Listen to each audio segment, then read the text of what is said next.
Hey, Shane. Yeah. Have you seen It Follows? Nuh-uh. Well...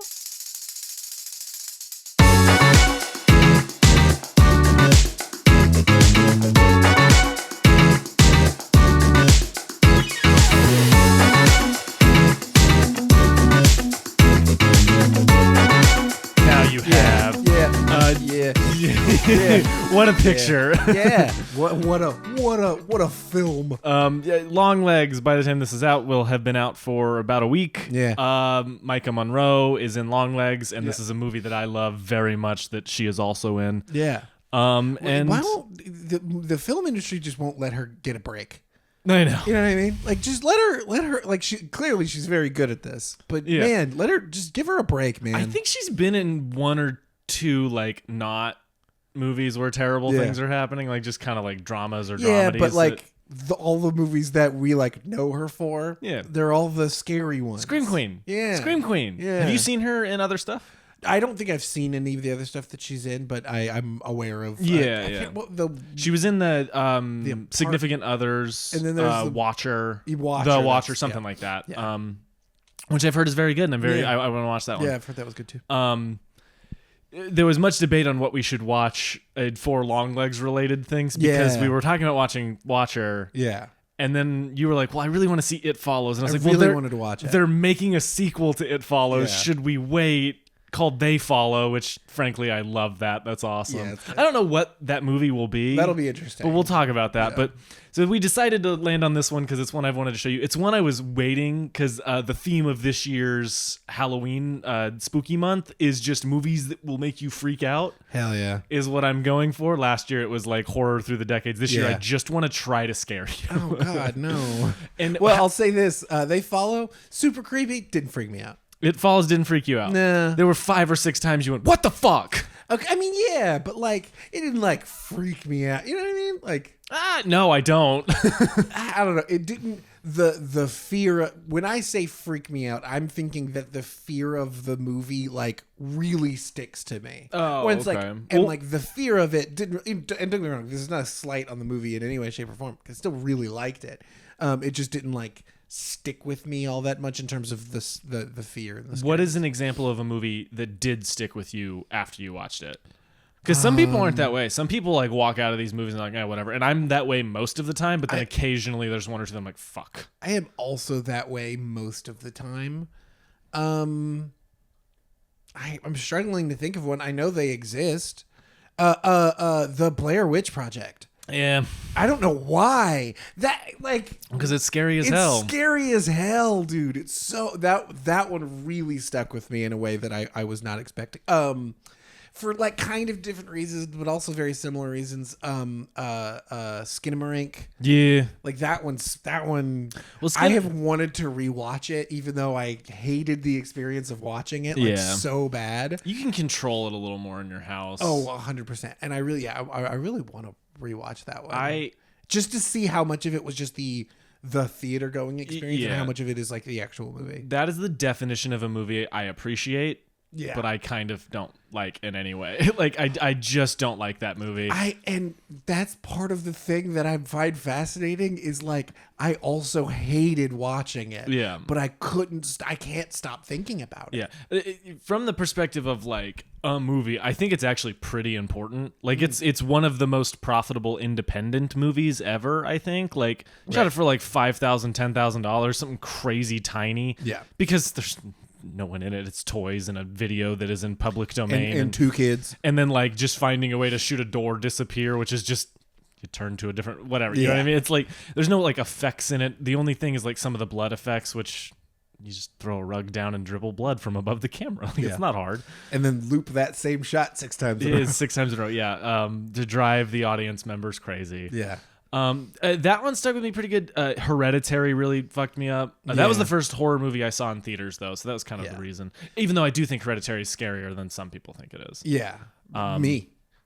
I hate that movie when she fucking bangs her head against the ceiling. Oh, I hate that. I hate that shit. Oh, it makes my spine tingle in a way I don't like. It's so fucked, but like just like I that is one of those movies that I was able to like walk out of the experience of watching it and go, I'm done. You know what I mean? And not have the fear of it. Like the quality, and like the story and the performances, all of those things really stuck with me. Yeah. Just not the scares weren't the thing that I was like thinking about. Yeah. I think The Conjuring 1 is better and it is scarier on rewatches, but for some reason The Conjuring 2 fucked me up in a way I can't do. I hate stuff in corners. I hate when there's something like looming in a corner that if you missed it, you don't miss anything. Yeah. But it's fucking there. Yeah. And that movie has a couple of those where I was like, I'm going to piss my pants. I can't do this. Yeah. It Follows did not stick with me in that way, but I think about this movie all the time. Oh, yeah. I have thought about this movie. We watched it a few days ago. I've thought about it so much every single day. Because it's so good. Because it's so good and it's so weird. It's, yeah. Like, I think one thing that this movie kind of laughs in the face of is like freneticism. This is not a frenetic movie. No. Even the sequences are really like wide shot, slow pan. Yeah. People kind of standing, talking. The monster walks. Yeah. That's all it does. I'm like, the only scene that I think like you might call even remotely frenetic or frantic, the only one is the one where they're by the lake or the ocean or whatever. Yeah. Where it walks and then like they go into the that is the only one that is even. But even then, there are like several moments where it's like they're just standing in a room waiting for something. And then like the biggest moment is she like grabs the gun and walks out and just starts. It's like, but it's still the way it's shot is like pretty. Yeah, I low energy isn't the right way to put it. It's got a great energy, but like it's just shot in a very simple, like locked off way most of the time. Yeah. They do find some creative camera work stuff to do, which I really like. I love the camera move when the big guy, which is the scariest moment in the whole movie. Yeah. When he walks out of the darkness and it's on her. And then as she steps in the room, it does like this backup turn thing that I just think is like a really deliberate, cool camera move. Yeah. It's very simple and easy, but it's like, there's so many of those. Yeah. That is one thing that is like that I could give such high praises. This movie is deliberate as hell. Yeah. Like there are decisions that are being made that I still kind of don't really understand, but they're definitely made for a reason. Such as what's specific, like the thing that I understand the least about like what this movie is trying to say with those decisions is like the time period stuff where it's like she's got this futuristic clam phone thing, but they're also only watching 50s sci-fi on their like 80s old televisions. And it's like the inflatable pool thing has like modern pumps on it and shit. Yeah. It's like that stuff. It's like it's the clam phone that really throws it off. Welcome to the entirety of the fan base of this movie. Yeah. That is the part of it that I'm like, okay, what? Dude, Film Twitter brings up the clam phone once a month. That does not surprise me. Everything else, I like have thoughts around ideas for, like at least I have some analysis of. But the clam phone, so why is that the reason? Futuristic? And they've talked about this. Yeah. The director, what's his name? David Robert Mitchell, talked about this. And he just was like, I don't want this to date ever. Yeah. So I'm just gonna add random pieces of technology from all over time. Some people will dress kind of vintagey. Some people will dress very modern. He's just like, I just don't want to date it. So here's a random phone technology that doesn't exist right now. Yeah. And then here's this. He just wanted this to kind of exist outside of space and time.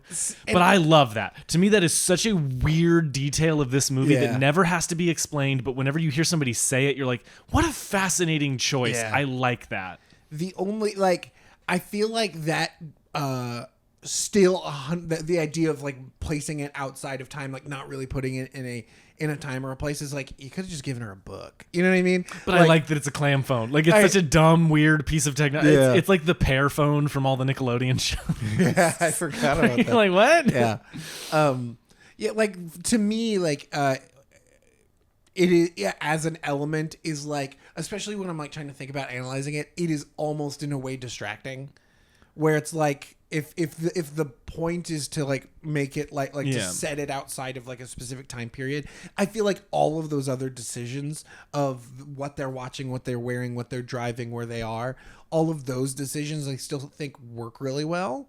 It's just like the one thing of like trying to set that one thing in the future is an interesting choice, because then it's like because it's like a little distracting in the way that like that doesn't exist in the future yet. I can imagine that the conversation there was, whatever piece of future thing we put in this is gonna be distracting. Yeah. So let's make it have a lot of character. Yeah. So it's like a little clam phone that she's reading a very old book on. Yeah. Or very old the Iliad, right? Is that what she's reading? The Id? What is she reading? She's reading the Iliad at one point. I don't know if she's reading it the entire time. Anyway, so it's she's reading an ancient thing on a piece of technology that doesn't currently exist. Yeah. While watching a movie from the 50s on a TV from the 80s. Yeah. I love it. Yeah. Like it doesn't distract. It was just one of those things that even when I watched it, I was like, what is that thing? Yeah. And then I kind of just was like, sure, I'm in. Like, why not? There's a sex monster out there. Yeah. The decision to make it timeless also ties into the whole theme of sex to me. It's like, this is just that's been an element in horror and existence since the beginning of time. Really? Sex, yeah, it is, yeah. No, So when a man and a woman... yeah, but the storks come and the sex doesn't... Yeah. Do we need to have a talk? Yeah. Reverse it. You think sex is real? It's like, oh my god, dude, I'm so sorry. This is really cringe. I'm sorry, dude. That's really funny. But yeah, no, I to me that is one of the most fascinating decisions in the movie. Yeah. Because like I can also picture him. He has all these reasons, but at the end of the day, I really think they just went, I don't know, I think this would be fun. Yeah. And just made the like outside of time and space thing a thing. So I don't know. Like all of the other decisions, with that in mind, of like all of the other decisions, totally still work for me. The clam phone is just like, it's just like a little too silly for it to not like for it to be a little distract. And again, like if that's the thing that film Twitter is bringing up once a month, it's like, but so much else is so much cooler. The caption is always, I want one of these things. Yeah. Like, that's the thing is, you know what? TikTok, YouTube, tell us, is it cool or not? Tell us, do you want a clam reader, book, phone, whatever the fuck it is? Do you want a clam Kindle? Clam? Do you want one? Clam I want one. I want one so bad. It'll sit right here on my shelf. Yeah. Just be a prop. I mean, you have a cell phone. Yep. No, I don't want one for like practical reasons. I just want one as a memorabilia. Well, how about this? Get like the Samsung Z Flip or whatever. Just add a clamshell. Just put a clam case. I don't want that. I don't want that. I don't want to carry that around. If that doesn't exist, that should. I guarantee we can find it on Etsy. No. But yeah, no, this is a fascinating movie for a million reasons. So it's slow. Yeah. Was it ever too slow for you? No. Because I could picture some people being like, I don't know, took a while to get where it's going. That feels. That's the theme of the movie. Well, yeah. And it opens on such an intriguing moment that it buys itself so much goodwill. Yeah, like 100%. Because like you don't know what did it. So to me, the whole first act sits in this place of like, fuck, is this dude like a serial killer out there? You know what I mean? No, I knew what the movie was about going in. Okay. I knew one thing, and I couldn't describe it before we watched it because I wasn't sure what I was thinking. But the one thing I even remotely knew about it is that I didn't know if it was nobody could see it or just some people couldn't see it, but I knew it was not seen by everyone. Yeah. That was quite literally the only thing I knew about this movie, and that is it. Yeah. I didn't know it was a person. I didn't know all they did was walk. I knew literally nothing about the movie. I didn't know it had anything to do with sex. Yeah. I knew literally nothing about the movie. And I think that was a really fun, good way of going into it. Oh, absolutely. Yeah. So whenever the naked lady shows up at the construction yard, you're just like, fucking A. All right. Wow. All right. Wasn't expecting that. We're starting here. Man, that fucking It Follows thing really loves flash and dong. Yeah. Like that thing really loves being naked. Well, of course. Why wouldn't it be? Yeah. But then it's not naked sometimes. Mm-hmm. Yeah. For actor reasons. Yeah. The one on the roof where he's just standing on the roof looking at her fucking grandpa. Yeah. Fucking terrifying. Yeah. That, and then I also love the other thing early in the movie where there's the kids kind of peeping on her. Yeah. Where it's like, it's so gross and disgusting, and you just kind of like, it just, right, the one of them's on the roof, they're watching, it just works. Like, it adds this level of like nasty to reality as well as this supernatural force that isn't truly explained. Yeah. Micah Monroe is so good in it too. Yeah. She has a really hard time in this movie. Like, I'd say it fucking weird performance to give, I have to imagine. Yeah. But like, being that afraid of something that's walking is hilarious to me, because it's like, you really could just drive to one side of the country, spend 2 days, drive to the other side of the country, spend 2 days, drive to the other side of the country. Yeah. But that's insane. You know what I mean? Yeah. Like, I don't know. I'm into this movie. Yeah. The pool sequence. Yeah. How did you feel about that one? Man, I really dug that it was like the you know, who knows how long this monster has been alive, walks in and immediately goes, oh, okay, well, this is easy. You know what I mean? Yeah. Like, I really liked that a lot. I Yeah. thought that was like really cool and smart, where I was like, yeah, that's so easy that like it wouldn't get distracted by, you know what I mean? Like, It wouldn't get in the pool. it wouldn't get in the pool. Yeah. Because like, it's clearly not like it's not just instinct. You know what I mean? Yeah, it has a level of thought. Yeah, because it isn't like it's knocking on doors and like, you know, trying to open doors and then smashing the window and going in through the window. It's like it has some level of critical thinking. Yeah. So the fact that it wouldn't immediately get in the pool and just throwing shit into the pool, really smart. And then the other part of it is it didn't work anyways. Yeah. Well, another thing I really love, and that's not the only sequence that has it. I mean, they introduced the idea when he hits it with the chair. Yeah. But I love this idea that it is there. Yeah. It's just invisible. Yeah. Because it so easily could have been some kind of like force. Yeah. You know what I mean? Just, Like, phase through yeah, like a walls bullet and- yeah. wouldn't work or stuff like that. But it makes me wonder if a car has ever hit it on accident. I was You know, just like shit like that. I thought about that earlier, where I was just like, I mean, if I could see it, I would just hit it with my car. Yeah. Like, But it clearly doesn't kill it. no. Right. And so the end is the last shot of the movie when there's Yeah. something walking behind him and you're like, fuck. Yeah. Oh, God. That being said, like, I think it is supposed to be a, well, did they or Yeah, didn't well, they? exactly. Well, and Yeah. then with the announcement of they follow. Yeah. It lived. But did it? Did it, or is it a different it? Is it a different it? Micah Monroe is coming back for that. So I'm fascinated what that story is going to be. Oh my god! If she isn't fucking Sarah Connor from from Terminator, you know what I mean? Where she's like grizzled and like I've been fighting these things. Starts with her doing 20 pull-ups years. in prison. Dude. Well, look, to lightly pitch that movie, the first thing that comes to mind is she passes it on to someone and then gets that person to pass it on to someone and then gets that person to pass it on. Like, she just tries to create this chain as far, and she just follows it and does it, trying to kill it along the way. Yeah. But like, look, we have to add a buffer. Yeah. Not of me. I don't have. No, you guys. Yeah. You know, but I don't know what this movie would, I have no clue what an It Follows sequel would be. Yeah. Because movie just feels like its own thing. Yeah. I just think it took on a life of its own, like a fascinating following for it. Yeah. It becomes big. You know, I don't know. Because it is, I mean, this came out in 2014, so it's like literally it'll be over 10 years between these movies. I graduated in 2014. Wild. So anytime something comes out in 2014, I have a weird connection to it. Yeah. You know what I mean? Yeah, I know Like- what you mean. Yeah, yeah. Like for anything that's 2014 is like, oh, I'm also from 2014. You Yeah, know what I mean? existed in I that became time. adult that There year. was a thing that time. Yeah. And then, no, I know what you mean. You know what I mean? Like 2015 means nothing to me. 2013 means nothing to me. But 2014 means a lot. Yeah. I get that. No, but Which feels like weirdly connected to how you know what I mean? Like Yeah. about like the loss of innocence and like Yeah. the fear of growing old and Yeah. like the, you know, like the myth of adulthood and sex that this Yeah. movie is like very much about, you Yeah. know? I did a little bit like reading and stuff about like other people's like reviews and analysis and stuff.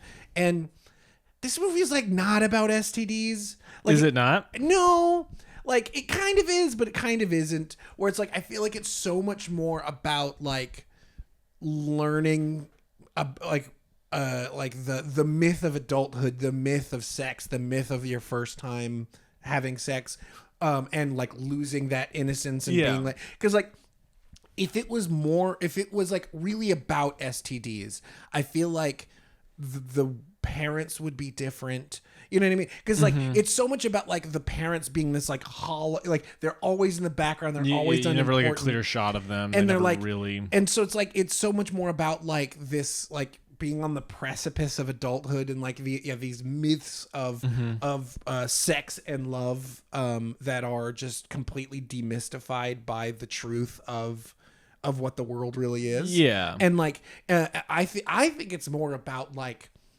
you know, like about like assault than it is like STDs. You know what I mean? Yeah. And like, don't get me wrong, like that is such an easy way to analyze it, and I don't think it's wrong.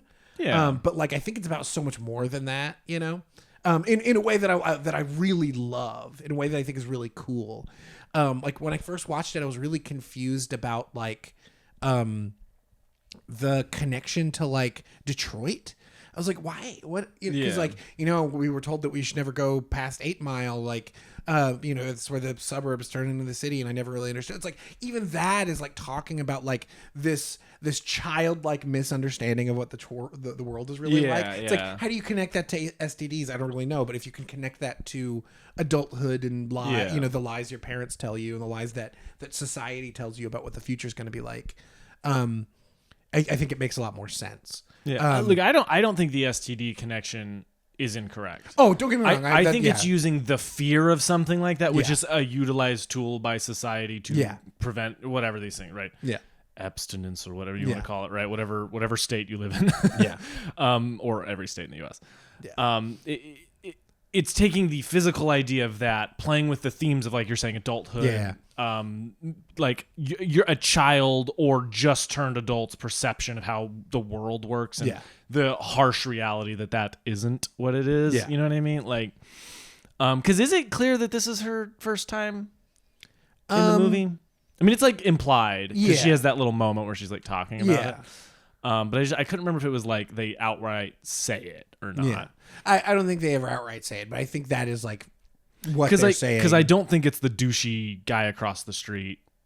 Clearly. It's like not his. So it's like, where does that connection play in that he is, you know what I mean? Like that is an interesting idea too of like why. Do you just have to show what happens when it dies and so you need someone? Yeah.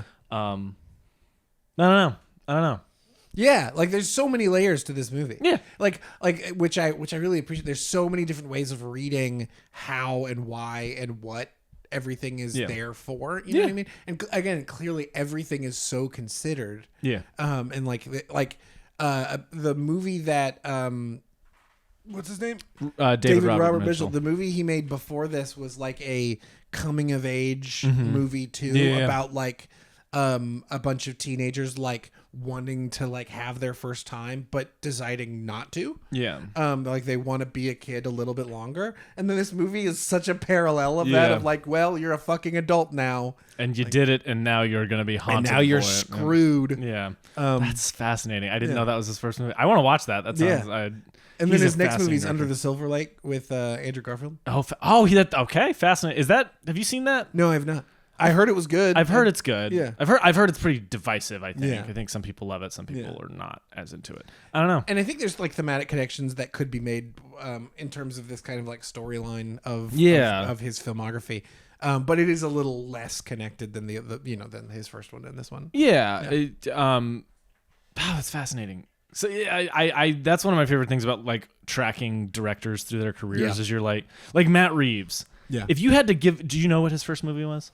Was it it wasn't Cloverfield, was it? No. So if you had to give a wild guess what his like first movie or two were, like what would this is not like a trigger, just like wild guess what you would think he would start in. It's like part of me wants to say some sort of rom-com or something like that, because like didn't he work on like what was the freaking rom-com that him and J.J. Abrams and a bunch of other like, Felicity. Okay, yeah. What were they? They're like these little kind of dramedy things that never really did anything crazy. And then out of nowhere, Cloverfield stumbles into his lap, and then he becomes a genre filmmaker. Yeah.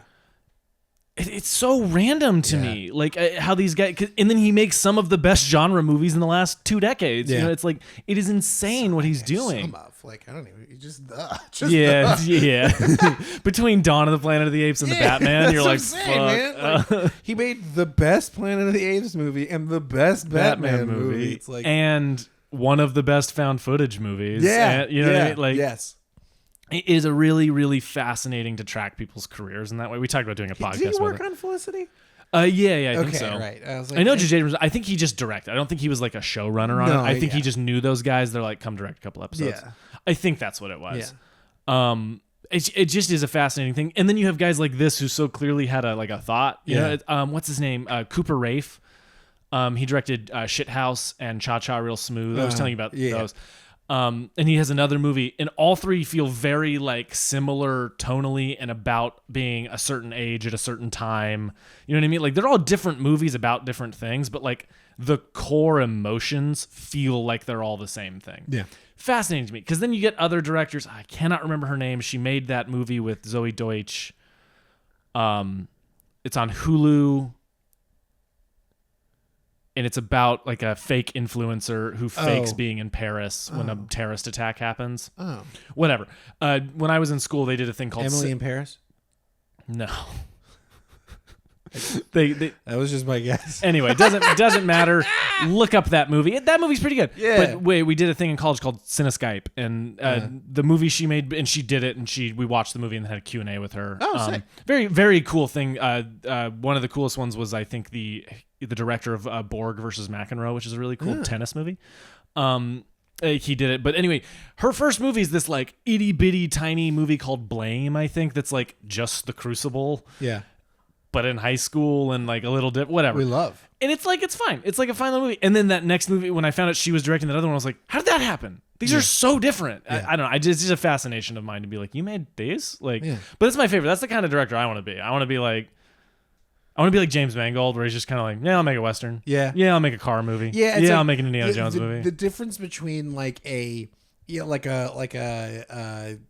Fincher versus like somebody who like what is the like a journeyman, but what's an auteur, you know what I mean? Yeah, who has their vision and their perfect way of making their movies, and then you have the Danny Boyles of the world, where it's like, you know, they just like, what interests me this week, they're always making really good movies, but they're never the same. Ron Howard is one of those where it's like they're always making pretty good or really good movies, but they're never the same. Yeah. Which that's the coolest thing in the world to me. I mean, Scorsese is kind of like that. Now, Scorsese has a lot of connected themes and shit that goes through his, but then he's got some, you know, he makes weird bar movies, gangster movies. Hugo, right? Like, which, hey, that movie rules. But I need to rewatch Hugo. I watched it too young, I think. I was like, the movie's good. The movie's really good, especially with its like connection. It's like so much about his love for movies. Yeah. Like that's it. It's one I need to rewatch. Yeah. Anyway, that's just a fascinating thing to me, and I now I want to go back and watch David Robert Mitchell's first movie. Yeah. And then Under the Silver Lake, because I've heard that's good. Yeah. And I love Andrew Garfield. Yeah. Did you see the trailer for Andrew Garfield and Florence Pugh's new movie? No, I haven't. Fuck. I haven't watched it. I saw like 5 seconds of it on TikTok, and I was like, I'm not going to watch a fucking trailer on TikTok. Yeah, I'm not going to be that person. It looks like it's going to be good. Yeah. It looks like exactly what we all thought it was going to be, but it looks like it's going to be a good version of that. Shit, so that's cool. Anyway, horror movies. Horror movies. I love that this movie looks like it was made for $7, but it's still so good. Yeah, gorgeous too. I think it looks really good. Man, like it really gives you hope. You know what I mean? Like it's just like, I could do this. Like I could get 8 people together and make this movie for $7. Yeah. Like, no, there's really, like quite literally nothing about this movie outside of just like a couple of the effects that are like probably a little bit past what I'm capable of. The door blowing up. Yeah. Him getting thrown. Yeah. You know, like. And you know what? I think I could pull off the him getting thrown thing. I know how they do that for stunts. You just have to hire a guy who knows how to do it and buy a piece of equipment. That's all it is. And then have somebody who can paint out a wire. Yeah. Because literally all it is, this is not a joke, this is how they do that. Just have 2 guys standing off camera holding a rope, and then they just run. Yeah, it's like that's all it is. And a pad the guy can land on. Like that's all that stunt is. Like I think we could do that. You know what I mean? Like just get somebody who's down. But even then, it's like you shape it just right. You don't even need it. You know what I mean? Like because again, like this movie shows, you could make somebody walking in a straight line towards you terrifying. Yeah, like absolutely terrifying. You just have to get it's all story. You know, I mean, it's like it's the Terminator, but for creepy sex. Like the big thing about this movie, I think, that really like helps it in that low budget sense is locations, which everyone will tell you, right? Production design makes cinematography better, makes performance better, makes what it's like.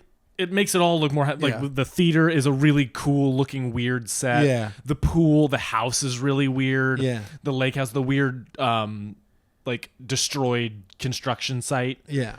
But like, it's like shit all like of that. those feel like they'd be so No, cheap. exactly. Like, it's like they just took the time to go like, hey, Yeah. can we film here? And they're like, sure, why not? We're not using it. Getting a construction site wouldn't be that hard. No, getting just a fucking rundown house, like you could you could do it. You could do that for free and not ask a single person. Especially if it's just like an abandoned house. Yeah. You just make sure nobody's squatting. Dude, all you have to do is find somebody who flips houses for a living. Yeah. And then be like, hey, next time you flip a house, we'll give you $300 if you'll let us film in it for a day before you like clean it out and shit. Yeah. Like, you know, because I've done that. I did that for a while. I cleaned out houses for a guy who flipped them, and they're disgusting, but the production value would be amazing. You know what I mean? Like, it'd be so easy. Yeah. The like lake house stuff, and like it's like one of us knows somebody who has a freaking lake house. You know what I mean? I have a family member who has a lake house. Yeah. Not like a big crazy, but it's my favorite place on earth. I love that place so much. Yeah, no, we can. I think hope is the right way to put it. It's it's because this is the thing is I think for a long time, especially in horror with Blair Witch and with a lot of like Paranormal Activity, a lot of these movies, everyone's found footage is the way in. Chris Stuckman is doing that right now, completely and 100% a valid way to get into this industry because found footage can be super cool. It can be hokey and cheesy, but it can be super cool. Yeah. This is the other end of that where it's like, no, if you can put together a little more money, like even just a little more money, you can do something crazy and awesome. Yeah. Because I think that's the big thing. Like I always talk about it in low budget stuff where I was like the magic trick shot, where in like a feature, you're just like, oh, it's CGI, it's in whatever. But in a low budget thing, you're like, how'd they do that? Yeah. And that sets you apart so much. Yeah. Where it's like if you can like push out over an edge or something and have rent a piece of equipment and be like, wait, how'd they do that? That's crazy. Yeah.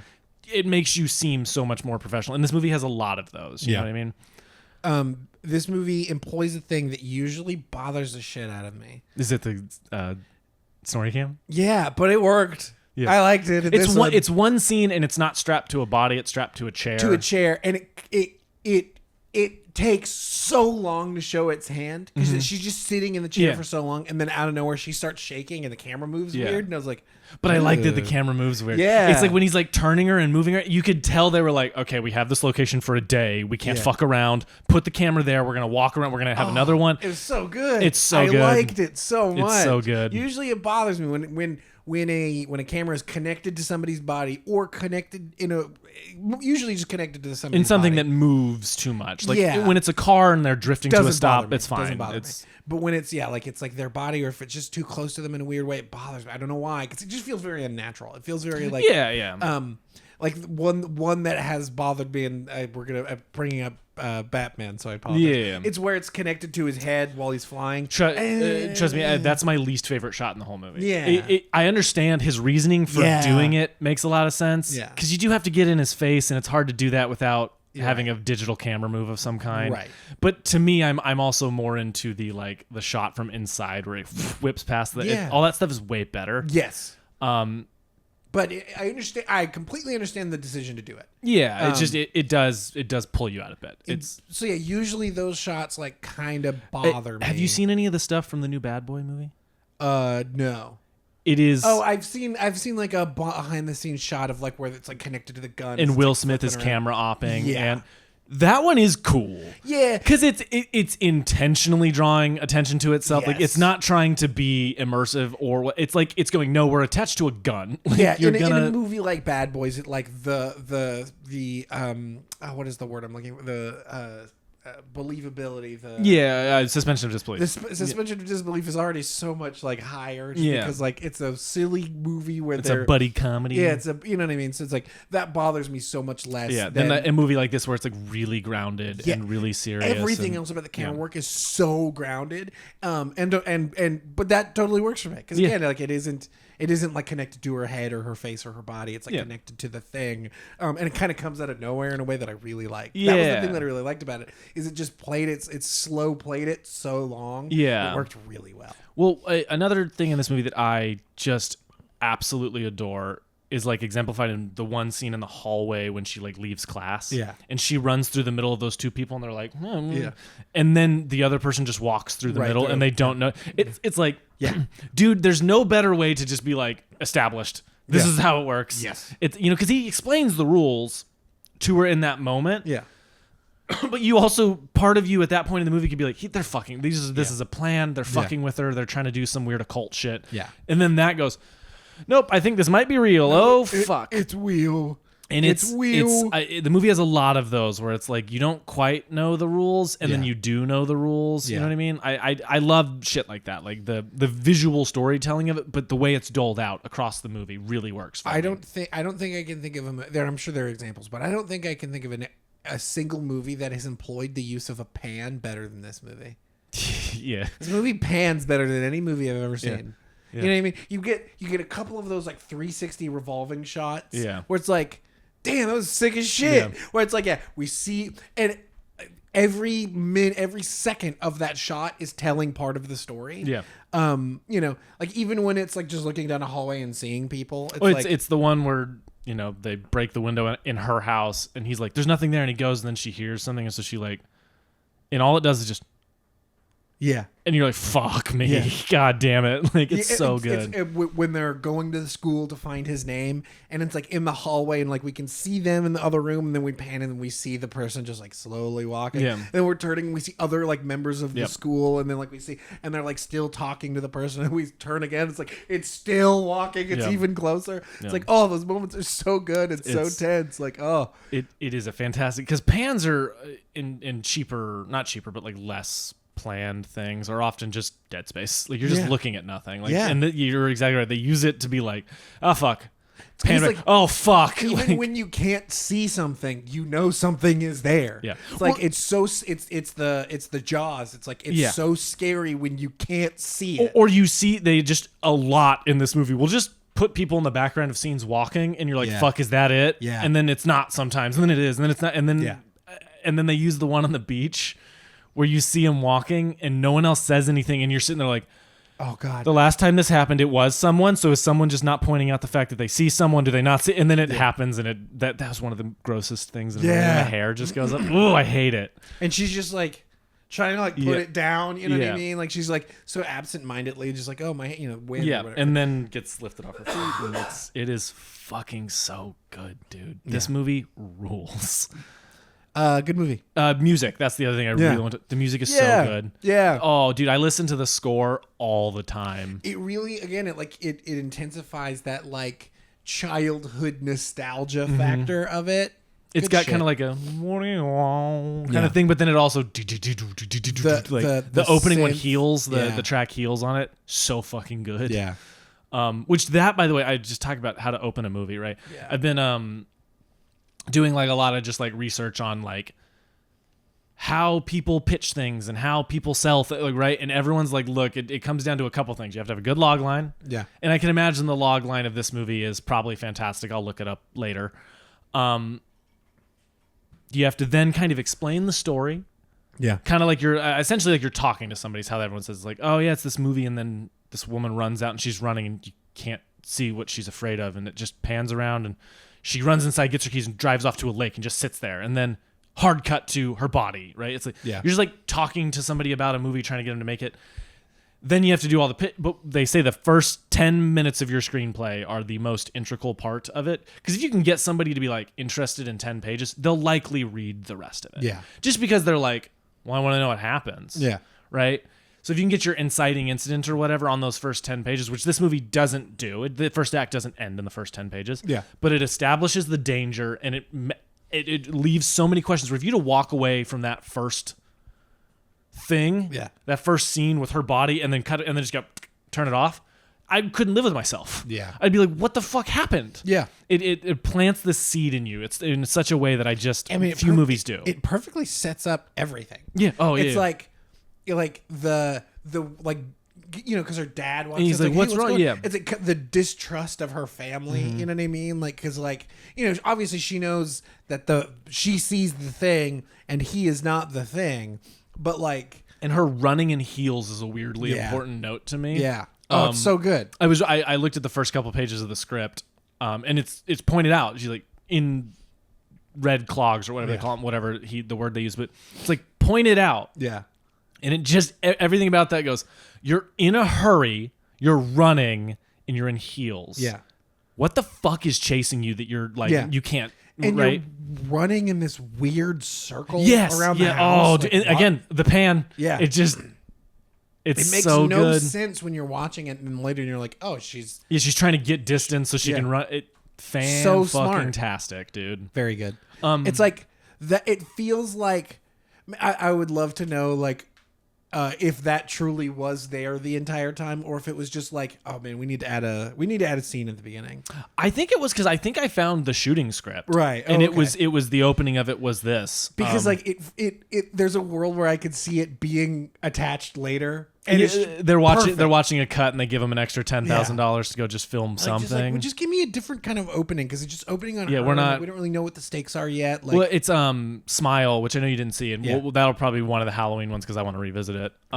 But I had the worst theater experience of my entire life watching that movie, so I can't tell you if I liked it or not. But the opening scene of that movie is the short film, which I didn't know existed. But it's the scene from the trailer where she's like smiling at her, and then she holds up the thing, and like When you say is the short film, like they just took the short film? No, they just reshot the short film with the same star of the short film who played the possessed person, and then just got new actors to do everything else. Bars. I haven't watched the short film yet. I'm really interested to. But it's just that opening scene of the movie, right? Yeah. It's stuff like that. It's just like intrigue. Like the audience will sit through a slow first act if you have that intrigue. Right? Yeah. It's Logan I just rewatched. It's a great example of that where like Logan has a 45-minute first act. Yeah. 45 minutes. That's not a joke. It is like the longest first act I've seen in a movie outside of like Babylon or an epic. Yeah. You know what I mean? Yeah. But that's also a movie where he doesn't answer the call to action till the third act. Yeah. Which is insane. But 45-minute first act, you stick with it because the opening scene is so good where he's like fighting those guys trying to steal his tires and he's so pathetic. Yeah. And then you're like, and then he's just a driver and you're like, what the fuck happened to Wolverine? Yeah. And then you stick with it for another like 40 minutes to get to what is the actual tension of the movie. Yeah. It's shit like that, man. It's so important how to start your movie. There's the famous like George Lucas quote where he's like, the only parts of your movie that are really important are the first 10 and the last 20. Yeah. Which I don't agree with. Yeah. But the idea of that is there where it's like you have to end your movie well and you have to start your movie well. Like that. Those are the points where you will make or break the movie. Yes. Like the rest is incredibly important, but like that's the thing that will ruin it. Yeah. And this movie is smart, in my opinion, to let the end air a little bit where it's like it could end at the pool and then have one little like coda scene, but it doesn't. No. Airs it out. She passes it on to him. He goes to there, and you're like, that's like a really good plan. And then they're dating, and then you're like, you two don't really love each other. You just feel like you have to date him, don't you? Yeah. Right? That kind of thing. It like leaves it. Again, fits super well into the like the loss of innocence. Like, well, like you're the person that you know what I mean. Like, I owe you. I guess. That kind of like like it makes sense for us to be together, so we're together. You know what I mean? Like, and then the thing walks up. It just ends with this like taste in your mouth. You know what I mean? And in a way that I think is fan-fucking-tastic. Yeah. I really love this movie. It's my favorite type of horror where it's like it is, and the same way that like Silence of the Lambs isn't really that scary. It's just really upsetting. Yeah. Like it's just like when he like fingers her little hand and the nipple shot, it's just like an upsetting movie to look at. Yeah. You know what I mean? But it's not like jumping at you and terrifying. It's just so tense and disturbing. Yeah. Love that shit. Like that's my favorite. It's been a minute. I watched it last night with the behind me, the Criterion commentary, which is pretty good. Yeah. It's not like a traditional commentary. Like there's like 5 people on it, and they're all separate, and one of them is an FBI agent. who consulted on Yeah. the guy, Mindhunter guy. Tim. Oh, fascinating. Okay, So there's like times where what he's saying is really interesting, and then there are times where I was like, I'd really rather we talk about the filmmaking. Yeah. Jodie Foster's is the best stuff in it, though. Jodie Foster. I want Jodie Foster to do a full one. I want just the full one that she did, because clearly she's watching it, and then they're cutting around, and then the full one Hopkins did, because his is also so fascinating. I love it. Like I think like Seven did this, where it's like they just have 6 of them. Yeah. You know what I mean? It's like you could. They don't have like one super cut version. They just have 6 different versions. And Criterion's the exact. Criterion has done that. Criterion does that. I don't know why the one on there, because it's really interesting. But like, the fun thing in that movie. Fun? Well, exactly. I'm just kidding. Fascinating. Do you know how like with the introduction to Hannibal's him just standing there looking at her as the camera like. That was his idea. Yeah, they were like, that. did you want to just be sitting there drawing, sketching, looking away? And he's like, no, I just want to be looking at her. I want to stand in the middle and the exact center of the and room. Jonathan Demme was, or not Jonathan Demme? Yeah. Fuck. It's Jonathan Demme. He literally was like, if we're wrong, get mad in the comments. Yeah. He just was like, okay. And then they did it and he's like, it's perfect. And you're like, yeah, it's amazing. The best villain introduction ever probably. Like, oh, it's so good. It is very good. Another detail about It Follows that I really like is that the creature doesn't have a set form. Yeah. I like that it's just, at times, it's like in the pool house, it's her dad, right? Yeah. They don't say that, but you see a photo of her dad and you like get it. It's her grandpa naked on the roof. Exactly. Like, it's one of the people that are standing right fucking there when they're at the beach. Yep. Like, which another detail that I fucking love. Yeah. It's like she's right there. We can see her and then her. Like, it's good shit. And then like when it busts into her house and walks up and pees on the floor, it's like, I don't know that that's anyone she knows. Yeah. It's just the old lady is not someone she knows. The little kid who breaks in is one of the kids who live in the neighborhood. Yeah. Like, oh, good shit. Yeah. It's a thing like that is so cool to me because it adds that. I mean, there's that idea in horror of like once you know it, you're not scared of it. Yeah, you don't really know this thing because it can just be what it can just at any point show you something really upsetting. Yeah, like, and I fucking love that. I think that's one of the coolest details in this movie. Is it question? I couldn't 100% tell when she passes over to the boyfriend guy. And then it comes in and kills him as his mom. Mm-hmm. When it breaks through the window, is it him? It's him. Yeah. Okay, that's such a good detail. Because that thing is like she like waves and then she realizes he's not. Yeah. And then then she realizes like, oh shit, that's the thing. It breaks into his house as him. Yeah. The one frustrating thing about this is that guy doesn't believe any of them. Yeah. He's like, something's going on, but it's not what she thinks. It's like. They're all telling you. Yeah. He's like, how did this happen if you didn't see anybody, right? It's like shit like that where I was like, at a certain point, I was like, this guy would have believed her, right? Yeah. Or he's just that horny, I guess. Yeah. I don't know. Anyway, but yeah, I love the detail that it's him. Oh. I also love when she runs into the house and the mom is knocking, the mom like pauses. Looks at her, yeah. Sends a chill up my spine. Dude, makes me really uncomfortable. Really good shit. Good shit. The shot of the hand with the... Yeah. In that again, upsetting imagery is so much better than fucking jump scares and shit. Not that jump scares can't be effective. This movie has some jump scares that are effective. Yeah. But it's because everything else about it is also upsetting. Good fucking movie. I am excited about the sequel, even though I have really no fucking clue what that'll be about. Yeah. I'll be fascinated to know what they do with it. Like, I trust them because the team is coming back. You know what I mean? Like, it clearly isn't something that they were like Blair Witch, where the guys pitched something and then they went, no, we're going to do something else. And then they just started making Blair Witch movies that all kind of sucked. Yeah. Clearly the team came out and was like, I want to do this again. So let's do it. I think that's really rad. I think that's super cool. Micah Monroe needs to be in more stuff. Yeah. She's very good. Yeah. She has a bigger filmography than I remember. She was in Honey Boy, which is a very, very controversial movie. Yeah. I mean, is there anything that dude does that isn't fucking controversial? Holes. Yeah. Anyway, It Follows is pre 2008. Yeah. Or post 2008. Yeah. You know. No. Like post Transformers. Yeah. Exactly. Anyway, this movie. Any other thoughts on it? Stuff that stuck with you, whatever. Good movie. Good fucking movie. Yeah, like, again, it feels so... This movie is as deliberate as it is. Yeah. There we go. Pull quote. There you go. It's so good. I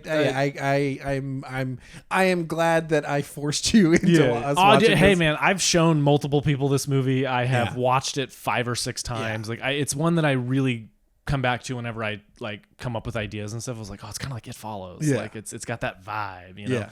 In a way that I really am into because this movie's fantastic. It looks great. And as you said, it does give you a lot of hope of like, oh, fuck, you can make cool stuff for like nothing. For $7. This movie got $7. Yeah, I love that when you go to IMDb and look at the budget, it says estimated 1 million. So you're like, so I'm it was under $1 million? Yeah, I was like, I don't even think it's $1 million. Yeah, so like, it's definitely under $1 million, which is like, don't get me wrong, that's not a small amount of money. No, but but when in we're talking terms about- of what they do with it, And holy when we're shit. talking about film budgets, like even like really small independent even like movies Blumhouse are is still like 2 to 3. You know Yeah. what I mean? Like it's on the low end. Like Yeah. you know what I mean? Like to be part of the Independent Spirit Award, that's like it has to be under 10. Yeah. You know what I mean? Like yeah, it's making movies is the second most expensive art form behind architecture.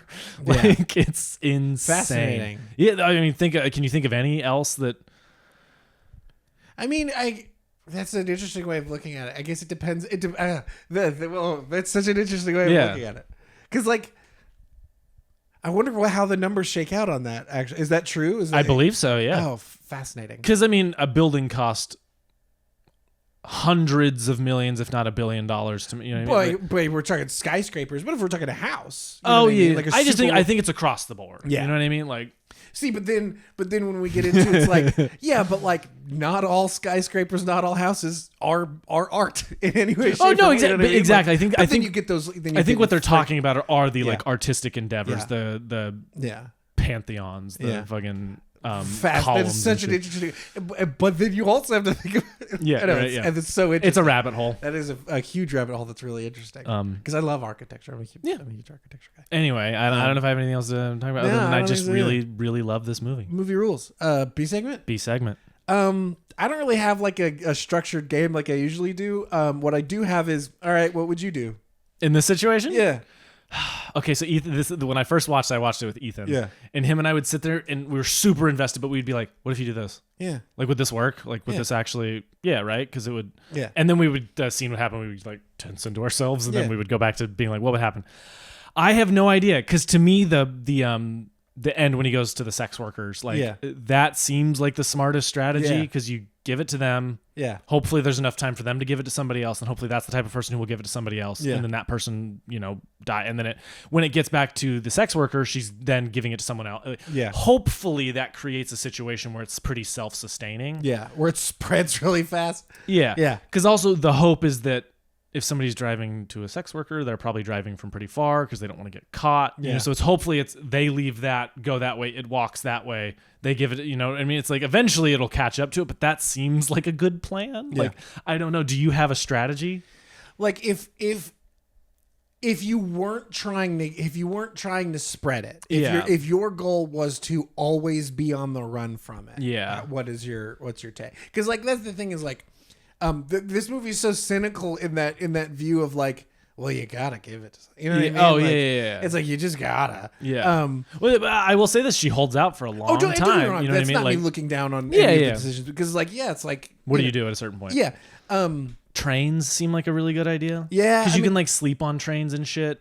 Just like the thought that I have is like, okay, if you want to have a normal work week, Yeah. Friday evening you get in your car and you drive as far as you can until like Saturday evening, and then you drive back because it's like, Well, the problem is if you drive back before it's on you, it'll just turn around and go the rest. Yeah, of but even then, like if I'm driving a full 24 hours, Yeah. it's going to take longer than a couple of days to get to me. You know what I mean? If it's Yeah. walking that distance. No, yeah, but my point is you have to wait for it to get to you to have the same amount of time going back. Ooh, that's true. Because if you turn around and go and meet it and it's only walked a quarter of the distance, it That's only has a true. quarter of the distance It has back. walked a day and a half. You have and to- if I give it a day and a half, it'll walk that exact same day. So Yeah. I only gave myself a day and a half. That's true. Yeah, I so didn't think about that. you have to wait till it's on you again to turn around to have the same amount of time in That's between. true. That's true. Okay, so work from home on a train. Yeah, work from home on a train. Find Snowpiercer. Yeah. Get out. This is the only time where Snowpiercer is actually kind of sick. Yeah. You're actually kind of You're in a great situation. yeah. I do think a train, I mean, because you could fly, right? Like you could fly, wait a couple of days, fly. You just have to have 2 home bases to like exist and live a normal life. And that was what I was thinking, was like, yeah, like if you were a normal human being, like who had a 9 to 5, like that would be the difficult part of like, how do I get it? How on a weekend or throughout my work week, can I get rid of it? Because the thing is that the other thing is the research element. Yeah. You have to time it. You have to go to the same 2 places across the country. So either wait till it's on you, lose it, get on a plane, fly. Hopefully it hasn't gotten on the plane and kills you.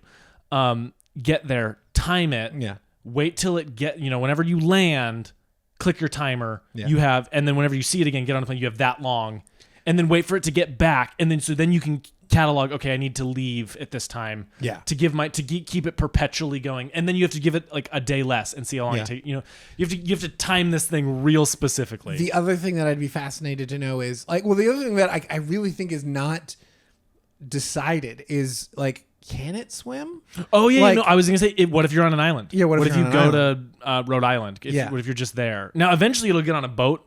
Like it'll just sneak onto a boat because it's smart. Yeah. So my question is it smart enough to sneak onto a plane? Yeah. And fly to you, or so it's like if I fly to the UK. Yeah. Is it eventually going to get on a cruise or a freighter that happens to be going through there, and get me? Which would take it much longer, I'm sure, but. The thing another thing I love about this movie is it reminds me so much of it's like a hypothetical question that I got when I was in like high school or whatever. It's like, would you take $1 million if a slug was following you for the rest of your life? And it can only go at a slug's pace, but it will follow you for the rest of your life. And if it catches up to you, you die instantly. Mm-hmm. But you get $1 million. Would you take that deal? And I could be misremembering the details of it ever so slightly. But I was like, when I was watching it, I was like, it's the slug. Yeah, it's the slug. Now that my same strategy applies there, even though you just have a way you could be across the country for months. You know what I mean? Before it slugs its way to you, and then you just travel to the other side of the country and spend months in LA, and then months in New York, and then months in LA. And See, but that's the question. Is like, I guess like you'd be spending a lot of money on travel, and then the $1 million really goes quick in that case. But part of the question is the slug smart enough to get on a train? Is the slug smart? Yeah. It's chasing you. It's trying to kill you. Is it smart enough to get on a train? Is it smart enough to get on a plane? Is it smart enough to get on a bus? And this thing clearly is smart. So I think eventually it would figure out the train. Like, I think if you took a train, it would take a train. You know what I mean? Like, I think so too. Because I don't think it can do a car. Like, I don't think it can drive anything. It can't drive. There's like no world where I think it can but it drive. knows how to open doors. It knows how to open doors. It knows how to break windows, climb through. Yeah. It knows how to kind of like... I don't think it could operate a kiosk or a vehicle, but it can walk onto a thing that's going fast. Yeah. Yeah. Maybe the perfect monster. The thing that I would also be fascinated to know is like what, like clearly like it can get hurt in some capacity. You know what I mean? Like when it gets shot, it moves and feels it. Could it? Well, that's the question. I guess at the end of the movie is like, did it die? Yeah, because if it can't swim, and they shot it, would it just like heal, wake up, drown, and then just be perpetually in that pool forever? Is there a world where shocking it actually does work?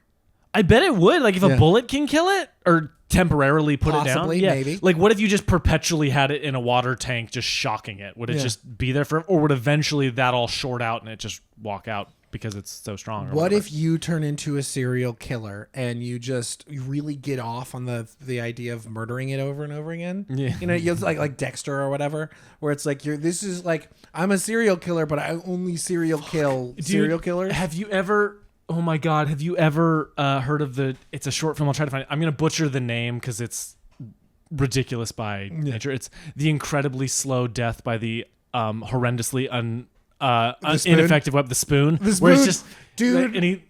And that is so that is the most nostalgic trip of all time. Right? I used to love that shit. It's so fucking It's funny. so in the Too Many Cooks vein and all that shit. Yes. It's all that. It is very Adult Swim. 2 a.m. Adult Swim coded. Like it may or may not have been. I don't think. Anyway, it was, that reminds me of that where the guy's just like, I'm gonna fight, and then nothing works, and and then the spoon breaks. Opens the code. He's just got more. It's so good. So fucking good. Anyway, I honestly, I think your only bet is to travel back and forth, having timed it and planned it. Yeah. And do that a lot before you like, wait, can it get on a train? Can it get on is it going to wait for me here, get on a plane, follow me? Yeah.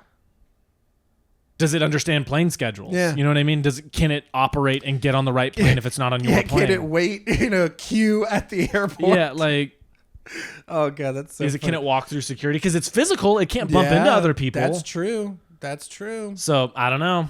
You can't book a flight. To me, it's the to me, it's the best strategy is for it to, hop on and walk. Yeah. I mean, like, because like the first thing I think that dude was really smart of like setting up stuff in your house to where like if it got in, you'd hear it. Yeah. And he cut holes in the wall so he could dive through. There was never a room with only one exit, as he said. Right. I think that's really cool. Yeah. Just playing a bunch of trip mines outside. Yeah. Just, Yeah. Every time it walks up. So go to a military store. Buy a bunch of defective trip mines. Fix them. No, just buy active landmines. This is Texas. It wouldn't be that hard to find an active landmine. I mean, shit. Like you go to a certain county, you find that shit easy. Yeah, that's not inaccurate. Yeah. Yeah. Good shit. I also it's occurring to me now the transforming monster trope in horror. I mean, Pennywise transforms to what they fear. It's it. They. Thing. Yeah. The thing. Exactly. That's true. And it also deals with the trope of if you have sex, you die in horror movies, right? Yeah, I love that. I honestly kind of think that's maybe where the idea started. Oh, and then I do too. Created all this other really cool thematic shit in there. I think the thing I think is like, we're just talking about the movie again. Yeah. There's a way that you could read this in a way that I don't like, where it's like very like sex negative, and very like, see, STD, if you have sex you'll die. Yeah, and I don't think it's that, right? Like when I say STD, I mean like that to me has to be a part of it, just because of it's the nature of it. It's coded into it. Yeah, but like, but that's not what it's about. It's not what it's about, and there's so much outside of that is making it so much more than that. Yes. A worse writer would make it that is just selling the horror of it, doesn't add any of those other details about like the loss of innocence and like the the mundanity of growing older and all that kind of stuff. Like if all of that wasn't in it, this movie would be about STDs and would be kind of gross. Yeah. Where with all of those things added into it, it makes it so much more layered and detailed and so much smarter. But like, there's a way that you could read this, like a slightly dumbed down version of this script is a after school special about abstinence. You know, it's like let's make a horror thing that's really scary. If abstinence training locked in, yes. This movie is if abstinence training, if abstinence education. Actually was effective. Yeah. Anyway, yeah. Locked in is the perfect. Locked in. That's very funny. Recommendations? Recommendations. A weird movie that doesn't really connect, but is about a weird point in your life. Yeah. And kind of tonally similar. It's very dark, very small budget. It's called Super Dark Times. It has a sound effect in it that I still hear sometimes in my head and I hate. It's not a horror movie. It's a thriller. Yeah. Really a pretty cool movie. Very, very. My cousin recommended it. And he's like, just be ready. It's dark. And I was like, I'll be the judge of that. And then I texted him after. I was like, what the fuck, dude? Yeah. It'll be an episode of the podcast. Maybe we'll do like low budget month or something. And that'll be a fun one. That's fun. I like that. Been looking up a bunch of low budget movies. Independent Spirit Month. Yeah. Where everything has to be under $10 million. That's very fun. I like that idea. But yeah, no, that's a really cool movie. I've been watching How I Met Your Mother again. Yeah. That's how I am. I love that. And then I saw Maxine. Yeah. It's getting too much hate. Fascinating. I didn't know. Oh, people. I can't tell you how unlocked in, how untapped into the movie I have been over the past like couple of months. Like a bunch of shit has been going on in the personal life. And I've just been so not tapped in. Maxine is like hated. Like people do not like it. It is better than that. I think it is maybe the worst written of the three. Yeah. I think it's got a lot of like fascinating, like, okay, kind of things in it. But there's a lot in it that I really like. All the performances are really pretty good, other than like one very specific one that took me out. Interesting. But no, man, it's a cool movie. It is. A lot of the people who are hating it also didn't like X and Pearl, or only liked X, or only liked Pearl. Yeah. So it's like it's so different than those two movies, and those are so different from each other. Yeah, it's like, dude, Kevin Bacon's putting in the fucking work in this movie. Mia Goth is putting in the fucking work, and it's good, and it looks really good, and has a really good energy. But there are things in it where watching it, I was just like, okay. Is Moses Sumney good? I think Moses Sumney is good in it. Yeah. Good. I love him. It's a cool movie. Yeah. It's worth seeing. Go in with a bit more of an open mind than I think a lot of people are going in and just writing it off immediately, because it's got a lot of cool shit in it. Yeah. Just not as good as the other two, Yeah. I think. I don't know. But that's my recommendation. I go see Maxine. I'm seeing Longlegs today after recording this, so I'll have seen it a while back when you're listening. But yeah, I'm very tuned into like thrillers right now. And then How I Met Your Mother. Yeah. The most thrilling of the sitcoms. Hey man, in terms of sitcoms, it's like one of my favorites because it plays with the form in ways that it doesn't get enough credit for. Yeah. It plays with like time and what you know when you know it, and like surrealism in a way that none of the other sitcoms really do. Yeah. I love How I Met Your Mother. Yeah. Aged weird, but you go in knowing it came out in the early 2000s. Yeah. It is what it is. Anyway, there you go. Yeah. This dude loves the bro code. I know something that's thematically relevant. Well, I'll just do The Thing. That's one of the best horror movies ever. Just The Thing. If you haven't seen The Thing, go watch The Thing, you idiot. You big, dumb, stupid idiot. You fucking piece of shit idiot. Okay, no, I'll stop. He believes it, though. The other thing is, I've already recommended it once. I'm recommending it again because I don't think I had finished it at that point, but correct me if I'm wrong. Queen Charlotte. I think you did finish. Had I finished it by the time? It, but who cares? Dude, like, I have thought about that so much since watching it. It's legitimately great. Yeah. I can't, like, I in a way that I think like Bridgerton isn't like actually great. I think it's like super fun and really good at times, and some of the stuff that they're doing is really good. But Queen Charlotte is legitimately great. Part of me wants to bully you into watching season 1 and 2 of Bridgerton so we could watch Queen Charlotte for this. Okay.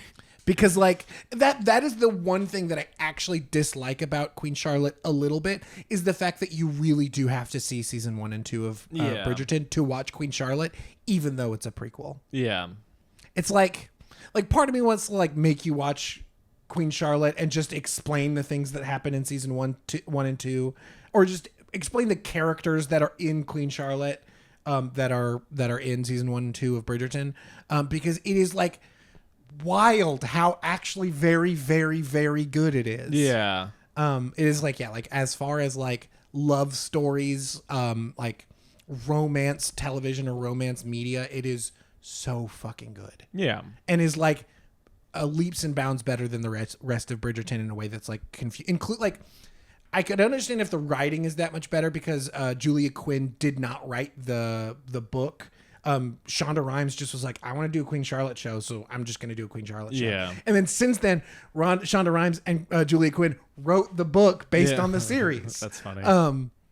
And so I understand why the writing would be way better. It's the fact that it looks so much better, even though it was DP'd by the same dude. Yeah, it's wild. It looks so much better. It looks so much more expensive, while at the same time, I don't think it is. The different director who did the first episode? I think so.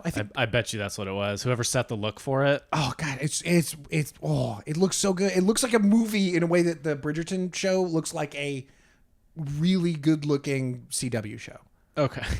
Like, and I say really good looking CW. I know what you mean. It doesn't look bad. Yeah. It's just there's so much more depth and detail and warmth, and like there's so much more going on with the visual. I get what you mean. Yeah. I mean, it looks like Bridgerton looks like a Netflix show that isn't like gorgeous, and Queen Charlotte looks like a movie. Yeah. So good. I never expected to like it as much as I do. Megan, when she like was watching it, she's like, "This is the best show ever. It's my favorite show now." And I was like, "Okay, okay, let's." Okay. It's like, don't get me wrong. I trust and believe my wife, and I was like, and I knew it's perfect for her, and I knew she would love it. And then when I watched, I was like, "Why is this like one of the best shows? This is one of the best shows." So funny. It's so good. I can't stop thinking about it. It's so good. Well, there we go. Yeah. There's one decision in the show that they make that I don't like the entirety of the season, and then the last episode I go, okay, that's why. Hey man, the last 15 minutes. Hey man, can't judge something till the closing frame. Yeah, can't do like, it. All of that completely worth it. Yeah, I still don't like 100% love it, but it makes it 100% worth it because the last 15 minutes are so fucking good. Yeah, bawling. I'm not a big crier. Bawling watching the end of that show. So good. Anyway, so not even remotely relevant to It Follows or to Longlegs, but Who cares? who cares? Long Legs. See it in Long theaters now. I'm sure I will love that movie. Yeah. Anyway, If it's even remotely close to Silence of the Lambs, which is one of my favorite movies, this is the first Criterion movie I ever bought. Yeah. Yeah, absolutely. Or was it? No, it was Silence of the Lambs. First was Silence of the Lambs, then it was The Princess Bride, and then it was In the Mood for Love, which I still haven't watched. There you go. Hey, In the Mood for Love's good. I know I need to. I know I'll love it. I want to be ready. I want to watch. I get you. I have those. I have those for sure. Anyway, you got like a bunch of stuff to watch now. Yeah. Movies, TV. So you should go do that, or don't. I don't know. Live your life.